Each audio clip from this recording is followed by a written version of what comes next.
सच बोलने वाली बहू। देखो ममता, मैं आज ऑफिस जाने के मूड में नहीं हूँ। किसी का फोन आया ऑफिस से तो बोल देना कि मैं घर पर नहीं हूँ, किसी जरूरी काम से गांव गया हूँ। ठीक है, मैं चला सोने, बाकी मैं संभाल लूंगा। ममता बेचारी, जैसा नाम वैसा ही नेचर। ना कभी झूठ बोला, ना फरेब, ना किसी से चालाकी की, ना किसी की पंचायत। सुन लेती है पति की बात और फिर कुछ देर बाद फोन आता है। हेलो, कौन? मैं सुनील का बॉस बोल रहा हूँ। दफ्तर में इतना काम पड़ा है, अभी तक ऑफिस नहीं आया। वो क्या कर रहा है? फोन दीजिए उसे। जी वो तो सो रहे हैं, कह रहे हैं कि आज गर्मी बहुत है तो घर के मजे लेंगे। बॉस को बीवी की बात पर गुस्सा आ जाता है। तो उसे बोल दीजिएगा कि अब घर में गर्मी के ही मजे ले, कोई जरूरत नहीं है यहाँ आने की। ये बोलकर बॉस फोन रख देता है। ममता सारी बात सुनील को बता देती है। न जाने किस बेवकूफ से पाला पड़ा है, समझ नहीं आता। तुम्हारे कारण मेरी नौकरी चली गई। अरे झूठ बोलने में क्या जा रहा था तुम्हारा? ममता को समझ में नहीं आ रहा था कि उसकी खता क्या थी। अरे जो है वही तो बोला। फिर एक रोज, बहू, अरे आ बहू, कहाँ है तेरा पति? इस महीने घर के खर्चे के पैसे भी नहीं भेजे। क्यों? माँ बाप की फिक्र खत्म हो गई है क्या उसे? बाय लागू माँ जी, वो ये बोल रहे थे कि माँ को क्या है, घर का राशन, खेत का पैसा, मवेशी का दूध, फिर भी न जाने क्यों मेरे सर पर भार देकर बैठी है। तभी सुनील ममता के मुंह पर हाथ रख देता है। क्या रे कलमुँह है, हटा बहू के मुंह से हाथ। अरे क्या क्या बोलता है तू? वो तो इसकी झूठ बोलने की आदत नहीं है, इसलिए पता चल रहा है। देख मेरी सास कितनी शरीफ है। हाँ, तेरी माँ तो मोहल्ले की बदमाश है ना, और तेरी सास शरीफ है। बेटा ममता को देखता है और गुस्से से बोलता है। अब खड़ी खड़ी देख क्या रही हो? और भी कुछ कहना है क्या? माँ आई है ना, जाकर छाछ ले आ ठंडी वाली। ममता अंदर चली जाती है। माँ, इसके सच बोलने की आदत के कारण मेरी नौकरी जाते जाते रह गई। वो तो मैंने अगले दिन जाकर पैर पकड़ लिए मालिक के, नहीं तो। सब जानता है बहू की आदत नहीं है झूठ बोलने की, तो तू शांत क्यों नहीं रहता? क्यों उसे झूठ बोलने को बोलता है? फिर एक रोज, बहू, जा अपनी पड़ोसन के पास और उससे बोल कि वो लाल वाली साड़ी जो उसने नए साल की पार्टी में पहनी थी, तुझे वो चाहिए। ना माँ जी, मुझे नहीं चाहिए। वैसे भी कल जिस शादी में जाना है ना, वहाँ के लिए तो मेरे पास काली साड़ी है। सास सर पर हाथ रखकर, अरे बुद्धू, मुझे चाहिए साड़ी। वैसे भी तुम लोगों में तो साड़ी का लेन देन चलता है ना, तेरी भी तो उसने पहनी थी ना। हाँ माँ जी, वो क्या है ना, हम दोनों के कपड़े एक दूसरे को आ जाते हैं। मैं ले आती हूँ आपके लिए साड़ी। बहू पड़ोसन के पास जाती है। कैसी हो निर्मला, तेरी लाल साड़ी चाहिए थी। क्यों? तू तो बोल रही थी कि तेरे पास काली वाली साड़ी है, तू वही पहनेगी, फिर लाल का क्या करेगी? अरे मैं तो काली ही पहनूंगी, लेकिन मेरी सास ने देखी थी तेरी लाल साड़ी, वो नए साल की पार्टी में तूने पहनी थी ना, तो इसलिए वो मांग रही है। ये सुनकर पड़ोसन थोड़ा परेशान हो जाती है। देख ममता, तेरे लिए तो मैं एक बार को साड़ी दे भी देती, लेकिन तेरी सास के लिए नहीं। वो क्या है ना, तू तो जानती है कितनी गंदी आदत है तेरी सास की, खाया पिया सब कपड़े पर ही पोंछ देती है। मेरी लाल साड़ी बहुत महंगी वाली है, पता चले उस पर हल्दी तेल का निशान लगा हो। ममता घर आ जाती है खाली हाथ। ममता को देखकर, नहीं देना उसका लूटी ने साड़ी। अब आए तुझसे लेने तेरा सामान, अच्छे से बताती हूँ। माँ जी, वो क्या है ना, मुझे तो वो दे रही थी, लेकिन आपके नाम पर नहीं दी। अरे किसने बोला था मेरा नाम लेने को? बोल देती तुझे पहनना है, लेकिन ना, तू तो ठहरी सच की देवी। न जाने सास क्या सोचती है और हंसने लगती है। अरे माँ, क्या हो गया? क्या सोचकर हंस रही है? याद है जब बहू को देखने गए थे? हाँ बस सही बात है। याद आ गया कैसे मेरी सास बाजार के खाने को बोल रही थी कि ममता ने बनाया है। और बहू ने आकर सब बता दिया कि ये सारा खाना तो बाजार से आया है, वो भी कल्लू हलवाई की दुकान से। ममता दोनों की बात सुन रही थी। हाँ माँ जी, वो कल्लू हलवाई का ही था। मुझे तो आज तक पता नहीं चला कि माँ ने क्यों कहा कि मैंने बनाया है। खैर, मैं तैयार होती हूँ, शादी में जाना है ना। पूरा परिवार शादी में जाता है, जहाँ खाना वाना खाकर सभी बैठे होते हैं कि एक औरत ममता की सास से कहती है, क्या बात है बहन जी, मेरी आपकी बात हुई थी तो आप तो बोल रही थी कि लाल साड़ी पहनने वाली हैं, तो मैंने ये काली पहन ली। पता होता कि आप लाल नहीं पहन रही हैं तो मैं ही अपनी लाल पहनाती। अच्छा जी, तो इसलिए पूछा जा रहा था। अरे इतनी साड़ियां हैं कि क्या बताऊं। मैंने सोचा तो था, पर ये सामने दिख गई तो यही पहन लिया। अच्छा, मेरी तो तैयारी काफी दिन से चल रही थी, फिर भी आज ऐसा लग रहा है कि ठीक से तैयार नहीं हुई मैं। तभी आ जाती है हमारी सच्ची बहू, ममता बहू।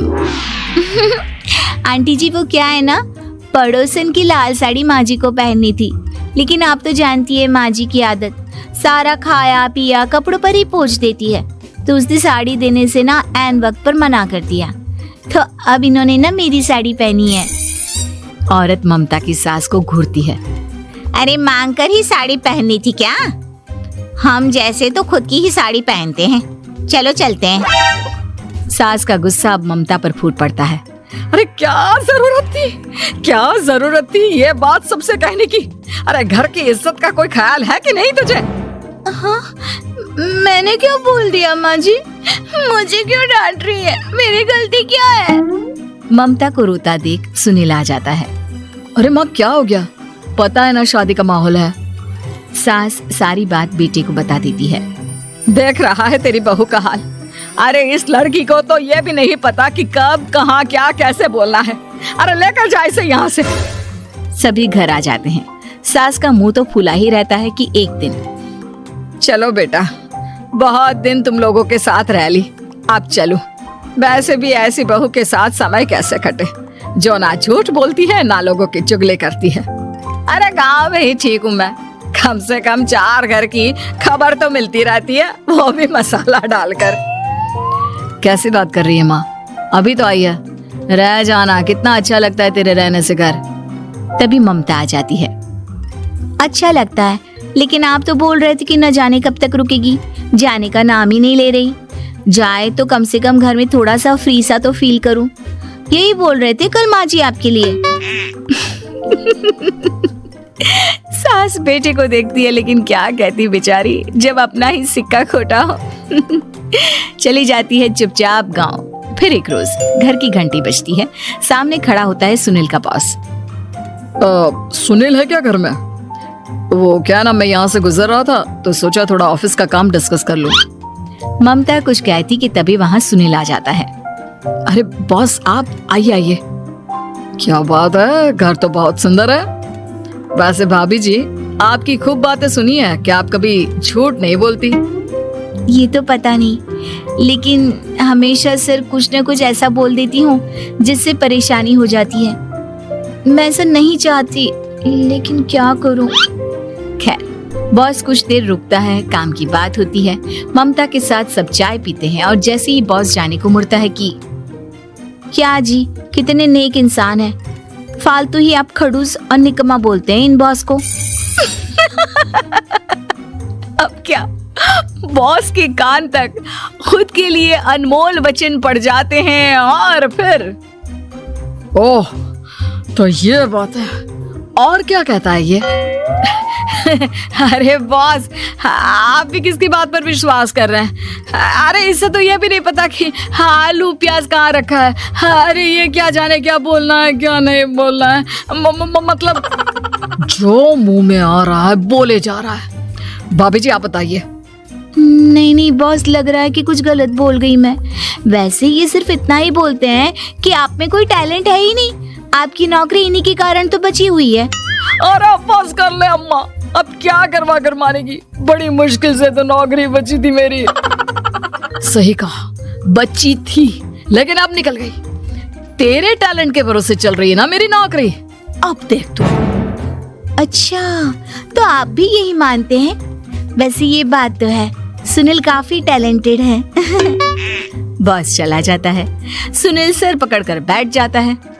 माना सच बोलना एक अच्छी आदत है, लेकिन ममता आज का समय ऐसा नहीं है। तुझे थोड़ा सा समाज को देखकर खुद को बदलना होगा, समझी? जी मुझे तो पता ही नहीं चलता कि मैं क्या गलत कर रही हूँ। यकीन मानिए मैं जानबूझकर नहीं करती।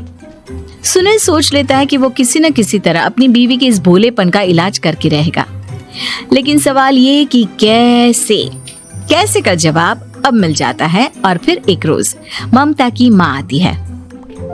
ममता, तुझे तो पता है तेरे पापा का काम ठीक नहीं चल रहा है, कुछ पैसों की जरूरत थी, तेरे पास हो तो मदद कर दे बेटा।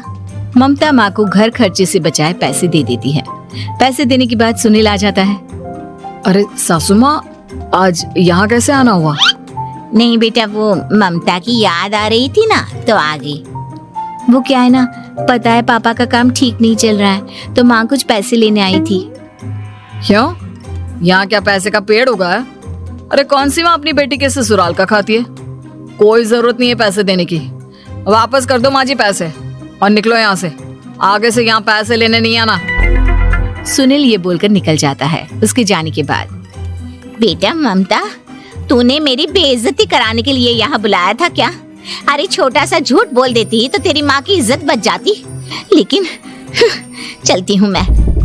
सास बाहर जाकर बाहर खड़े सुनील से कहती है, तेरे कहने पर बेटा हमने ये नाटक तो खेल लिया, लेकिन उसका क्या असर होता है ये नहीं पता। थोड़ी देर बाद सुनील घर आता है। देखिए मुझे मेरी गलती का एहसास हो गया है। मैं समझ गई हूँ कि सच कितना सच होता है और उसकी कीमत आज के समय में बहुत बड़ी है। माफ करना, मैं आज से सच कभी नहीं बोलूंगी। क्या? कभी नहीं? फिर क्या, दोनों मियाँ बीवी खुश रहने लगते हैं क्योंकि बीवी को थोड़ी सी झूठ की आदत हो जाती है।